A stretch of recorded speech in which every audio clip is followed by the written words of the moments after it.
तो guys episode 8 prison break episode start होता है और हम शैडो किलर्स के लीडर को देखते हैं, जहां एक स्कैनर लीडर को स्कैन करता है और एक डोर ओपन होता है। लीडर के हाथ में उसकी रोबोटिक सर्वेंट का मास्क होता है, जिसे वो एक न्यू रोबोटिक सर्वेंट को पहनाता है, जिससे सर्वेंट एक्टिवेट हो जाती है। हम देखते हैं लीडर जिस जगह होता है वहाँ ऐसे बहुत सारे कैप्सूल होते हैं। अब सर्वेंट लीडर के सामने झुककर कहती है, मैं हमेशा आपकी आज्ञा का पालन करूंगी लीडर। इसके बाद हम लीडर के बेस को देखते हैं, जहां मैंजुस्का और सीमन पहले से मौजूद थे। लीडर उन दोनों से कहता है, बहुत वक्त हो गया और तुम दोनों अभी तक ग्रीन फिनिक्स की उस स्टूडेंट को नहीं पकड़ पाए हो। वो जब तक जिंदा रहेगी मेरी बेचैनी उतनी ही बढ़ती जाएगी। अब लीडर अपनी सर्वेंट को ऑर्डर देता है, तुम जाओ और सभी में ये खबर फैला दो कि ग्रीन फिनिक्स को ब्लैक रॉक माउंटेन की क्रोकोडाइल वैली में बंदी बनाकर रखा गया है और तुम दोनों जानते हो तुम्हें क्या करना है। मैंजुस्का कहती है, हम उसे पकड़ने के लिए जाल बिछाएंगे और इस बार फेल नहीं होंगे। सीमन बोलता है, हाँ, और अब मेरी इंजरीज भी लगभग ठीक हो चुकी हैं। लीडर कहता है, लेकिन मैं ये चांस नहीं गवा सकता,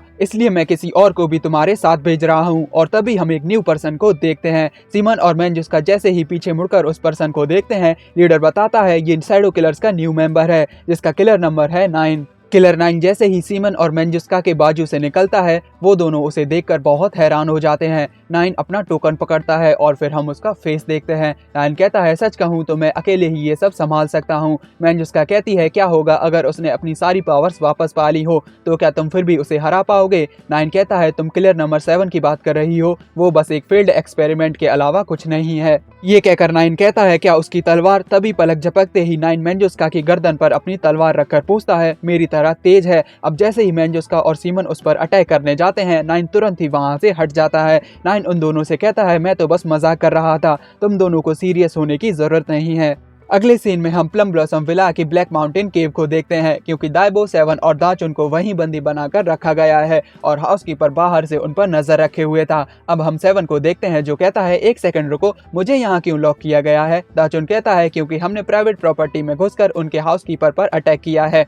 7 बोलता है, वो तुम थे जिसने उस पर अटैक किया था, वरना मैं तो उनके लिए फ्रूट की बास्केट और एक चिकन लाया था और मैंने तो दरवाजा भी खटखटाया था। अब 7 चिल्लाने लगता है, मुझ पर झूठा आरोप लगा है, मुझे बाहर निकालो, नहीं तो मैं हर जगह सूसू कर दूंगा। तभी दरवाजा खुलता है और हाउसकीपर अंदर आकर 7 से कहता है, अगर और चिल्लाया तो मैं तेरी जीभ काटकर वाइन कप के साथ परोस दूंगा। 7 कहता है, पर डॉक्टर ने मुझसे कहा था मेरी जीभ बहुत ज्यादा मॉइस्ट है और तो और मेरी जीभ पर एक सफेद मोटी परत भी है और जीभ टेस्ट में भी अच्छी नहीं होती, पर बैल की जीभ टेस्ट में अच्छी होती है, क्योंकि वो चबाने लायक और उसका हल्का मीठी फ्लेवर होता है। कारण है वो प्योर मसल की होती है ना, इसलिए। हाउसकीपर कहता है, क्या बकवास है ये? तभी दाचुन 7 से कहता है, समुद्र के पास रहने से भी शरीर में नमी बढ़ जाती है, मेरे पास एक टी बनाने की औषधि है जिससे तुम्हारी मदद हो जाएगी। इन दोनों की बातें सुनकर हाउसकीपर का दिमाग खराब होता है और वो उन पर अपनी झाड़ू से फायर कर देता है और कहता है, तुम दोनों बहुत दिमाग खराब करते हो। हाउसकीपर के अटैक से 7 और दाचुन तो बच जाते हैं, लेकिन बेचारा दाइबो नहीं बच पाता और उसके साथ सीन हो जाता है, खाया पिया कुछ नहीं, गिलास तोड़ा 12 आना।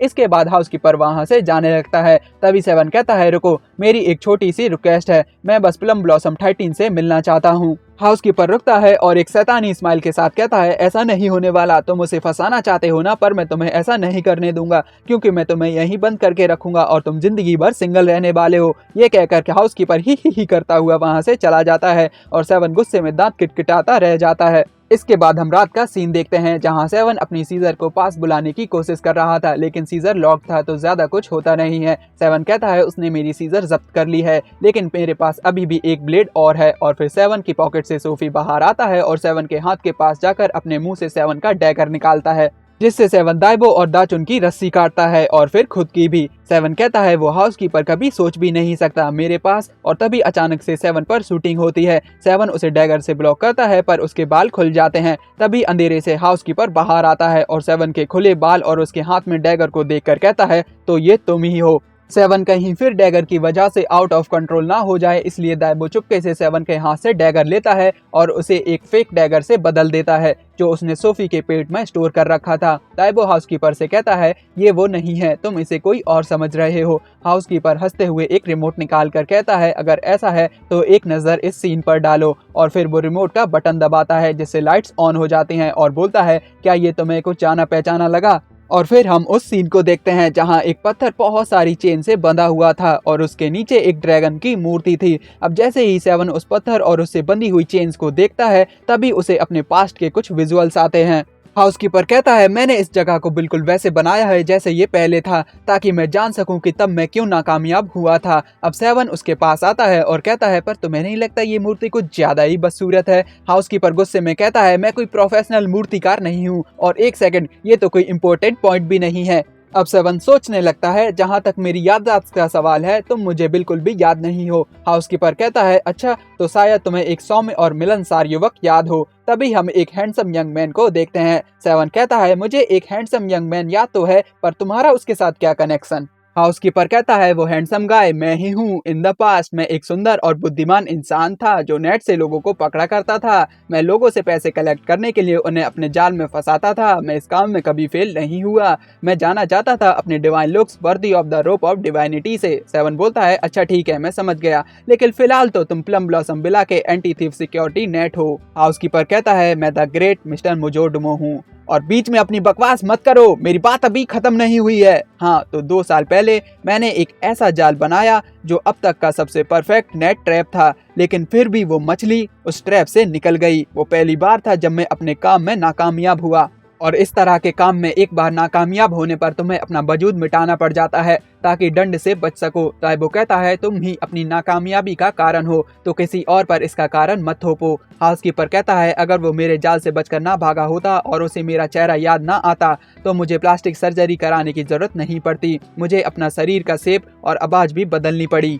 सेवन कहता है लेकिन प्लास्टिक सर्जरी से जरूरी नहीं आप बदसूरत ही दिखें। हाउसकीपर बोलता है मुझे परवाह नहीं, मैं बस तुम्हें एक बार और चैलेंज करना चाहता हूँ। सेवन गहरी सांस लेता है और बोलता है तुमने मुझे डरा दिया, मुझे लगा तुम मेरा सुंदर चेहरा चाहते हो। हाउसकीपर सेवन में झाड़ू मारता है और कहता है आखिर कौन ऐसा बदसूरत चेहरा चाहेगा। अब चैलेंज के नियम सुन लो। तभी हम दाइबो को देखते हैं जो उस पत्थर के साथ चेन से बंधा हुआ था। दाइबो कहता है हर बार मैं ही क्यों फंसता हूँ। हाउसकीपर बोलता है नियम बहुत ही आसान है, तुम्हें बस अपने चिकन को बचाकर उस दरवाजे तक पहुँचना है और तुम जीत जाओगे। हालांकि अगर तुम मेरी रोप ऑफ डिवाइनिटी से पकड़े गए तो तुम हार जाओगे, और यदि तुम मूर्ति को छूते हो तो बिजली के झटके से ही मर जाओगे, और अगर तुम जीते तो मैं तुम्हें उस पोटैटो यानी दाचुन को भी ले जाने दूंगा। दाचुन बोलता है पोटैटो कहाँ। इसके बाद हाउसकीपर ऊपर चढ़ जाता है और बोलता है लेकिन अगर मैं जीता तो जो गांठ मेरे दिल में है वो खुल जाएगी और फिर इस जगह के होने की कोई जरूरत नहीं होगी, और इसके साथ साथ तुम लोगों की भी। और अब हाउसकीपर सेवन पर अटैक करना स्टार्ट करता है और सेवन उससे बचते हुए सेवन उस चेन पर चढ़ जाता है। तभी हाउसकीपर फिर से सेवन पर अटैक करता है जिससे बचते हुए सेवन उल्टा हो जाता है और हाउसकीपर की रोप आपस में उलझ जाती है। उल्टे होने की वजह से सेवन की पॉकेट से एक बैग बाहर आता है और ये वही बैग था जो हुआ ने उसे दिया था और कहा था इमरजेंसी में इसे यूज करना। सेवन खुश होकर उस बैग को पकड़ने जाता है लेकिन वो उसे नहीं पकड़ पाता, जिससे वो बैग सीधा मूर्ति पर जा गिरता है और बिजली के झटके से जलकर राख हो जाता है। सेवन की सारी खुशी का दिवाला निकल जाता है। अब हाउसकीपर फिर से सेवन पर अटैक करने जाता है और उसके डैगर को पकड़कर अपनी तरफ खींचता है। तभी सेवन अपने डैगर को केस से निकालता है और वहां से गिरते हुए सीधा दाइबो की चेन काटने बढ़ता है। सेवन जैसे ही डैगर से चेन काटता है डैगर की हवा निकल जाती है और वो फुस हो जाता है। ये देखकर सेवन के तोते उड़ जाते हैं और वो शक की निगाह से दाइबो को देखने लगता है। दाइबो बोलता है अरे ये वो मैं तुम्हें बताना भूल गया, मैंने डैगर बदल दिया था ताकि तुम उसे कम यूज करो। तभी हाउसकीपर फिर से सेवन पर अटैक करता है जिससे बचते हुए सेवन दीवार से जा टकराता है और अचानक से हाउसकीपर सेवन पर शूटिंग करने लगता है जिससे बचते बचाते सेवन दाइबो के पीछे छिप जाता है। वहीं सेवन अपनी सीजर देखता है और दाचुन की खोपड़ी लॉक में मार मार कर लॉक तोड़ देता है। हाउसकीपर फिर से रोप से अटैक करता है और सेवन उससे बचने के लिए दाचुन को सामने कर देता है और रोप के साथ उसे गाड़ कर वहां से भाग जाता है। रोप की वजह से दाचुन की हवा निकल जाती है। अब हाउसकीपर को गुस्सा आने लगता है क्योंकि सेवन अपनी सीजर से दाइबो की चेन काटने की कोशिश करता है। तभी सेवन पत्थर पर बैठकर अपनी सीजर पकड़ता है और ये देखकर हाउसकीपर को पुराना सेवन याद आता है और फिर हाउसकीपर सभी रोप के साथ सेवन पर अटैक करता है। सेवन रोप से बचते हुए उस पर अटैक करने बढ़ता है। हाउसकीपर वही देख रहा था जो पहले उसके साथ हुआ था और इस बार वो सेवन को पकड़ने के लिए सभी रोप से एक जाल बना देता है, लेकिन सेवन हाउसकीपर पर अटैक करने की जगह नीचे बढ़ने लगता है। हाउसकीपर चिल्लाते हुए कहता है मैंने तुम्हें पकड़ लिया, पर तभी वो देखता है सेवन जाल बंद होने से पहले ही बाहर निकल जाता है और सीजर से चेन काटकर उसे अपने पैर में फंसाकर लटक जाता है और फिर सीजर को 2 में स्प्लिट करके सभी चेन्स को काट देता है, सिर्फ 2 चेन्स को छोड़कर। इसके बाद सेवन फिर से पत्थर पर बैठ जाता है। हाउसकीपर फिर से सेवन पर अटैक करने की कोशिश करता है लेकिन उसकी सारी रोप्स आपस में ही उलझ जाती हैं।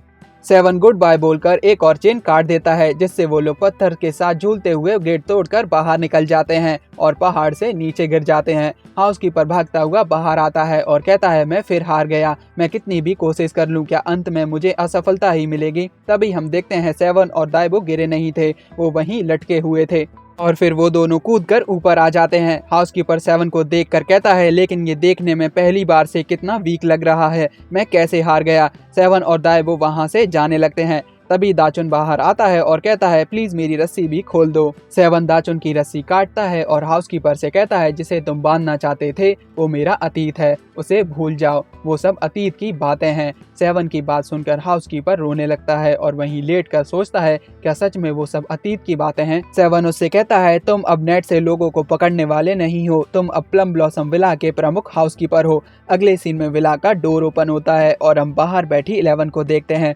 11 7 से कहती है, 13 तो पहले ही यहाँ से जा चुकी है और मुझे नहीं पता वो कहाँ गई, वो बचपन से ही ऐसी रही है, बहुत जिद्दी और हमेशा आगे बढ़ने के लिए उतारू, यहाँ तक कि जब उसे मदद की जरूरत होती है तो उसे ये भी नहीं पता होता आखिर वो मदद कैसे मांगे। 7 11 से कहता है, कोई बात नहीं, मैं 13 को ढूंढ लूंगा। ये सुनकर 11 खुश होती है और फिर 7 बाद में मिलते हैं बोलकर वहां से चला जाता है। अब दाचुन अपनी पॉकेट से रुपए निकालता है और 11 से कहता है, मैंने आपको प्रोटेक्ट करने का मिशन फेल कर दिया, तो आपके पूरे पैसे वापस, प्लीज मुझे माफ कीजिएगा। 11 कहती है, लेकिन मुझे तुम्हारे पैसे नहीं चाहिए, मुझे तो बस अपना सामान चाहिए था। दाचुन कहता है, तो क्या हम फिर एक ट्राई और करें।